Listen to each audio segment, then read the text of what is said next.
এলাকার যুবকরা নষ্ট হয়ে গেছে, তো এই জন্য আমি বিয়ার বক্সের মাধ্যমে তাদেরকে ভিতরে ভয় দেখানোর জন্য, তাদেরকে ধার্মিক পথে আনার জন্য আমি বিয়ার বক্সের মাধ্যমে তাদেরকে কারবালার ময়দান দেখাচ্ছি। দেখি তাদেরকে কিছু নিয়ন্ত্রণে আনা যায় না, যায় কি না।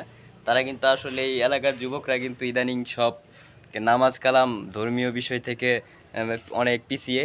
তো আমি একজনকে হেদায়তের উদ্দেশ্যে তাকে আম, তাকে কারবালার যে ময়দানটা আছে, ভয়াবহ চিত্রটা যেটা দেখে কেউ ঠিক থাকতে পারে না, সেই চিত্রটা আজকে তাকে দেখাবো। দেখা যাক তার অনুভূতিটা কি হয়।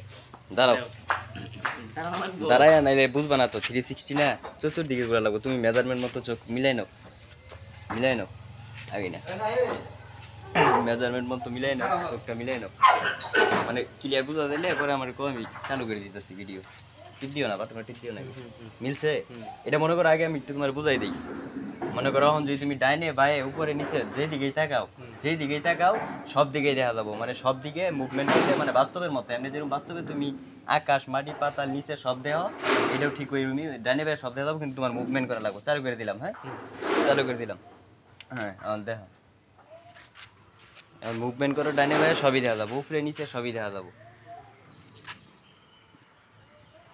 হালকা করে মুভমেন্ট করো, তাহলে বিষয়টা বুঝবা। নিচে নিচ দিকে লাশ যে পড়ে আছে, যে কারবালার যে ময়দানের যে লাশ, ধনু তীরগুলা, এগুলা নিচ দিকে পড়ে আছে, এগুলা আছে নিচ দিকে।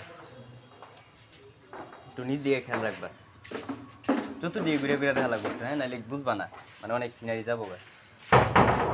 দেখবা যে তাবুর সাথে যে হাসান হুসাইনের যে একটা পর্ব আছিল, যে তাবুর সাথে দাঁড়ায় এক ভাই আরেক ভাইয়ের কাছে অনুমতি নিতেছে পানি আনার জন্য ফুরাক নদীতে, ওই পর্বটাও আছে, ওই পর্বটাও দেখতে পাবা।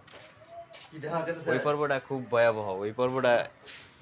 এটা এমন একটা জিনিস যে এই ভিডিওটা, এই 360 ভিডিওটা দেখার পরে, কারবালার যে ভিডিওটা, এটা দেখার পরে সবারই চোখের জল আসছে।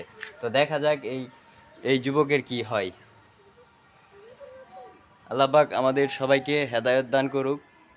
আগে ধর্ম কত কঠিন ছিল, কিন্তু বর্তমানে ধর্ম এত সহজ হওয়া সত্ত্বেও আমরা ধর্মকে মান্য করি না।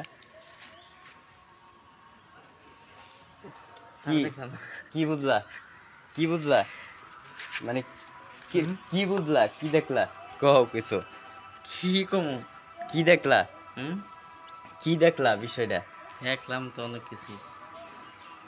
যে ওই তীর যে যুদ্ধ হইতেছে, যে ঘোড়া ঘোড়া যে দৌড়াইতেছে, মানে এই এই বিষয়টা হয়তো তুমি তেমন জানো না, যে 22,000 সৈন্য ছিল, এক পাশে 22,000 সৈন্য আর এক পাশে 82 জন মাত্র। 82 জন দিয়ে 22,000 সৈন্যের প্রতি কোনো সময় যুদ্ধ, ওরা তো 100% হার মানবো, এটা কোনো যুদ্ধ? যুদ্ধের মধ্যে শক্তিতে 50-50 থাকা লাগবো, নাইলে হালকা হালকা ডানে বামে তফাৎ থাকবো, কিন্তু এটা কি কোনো যুদ্ধ তোমার মনে হয়? এটা পরিকল্পিত হত্যা না?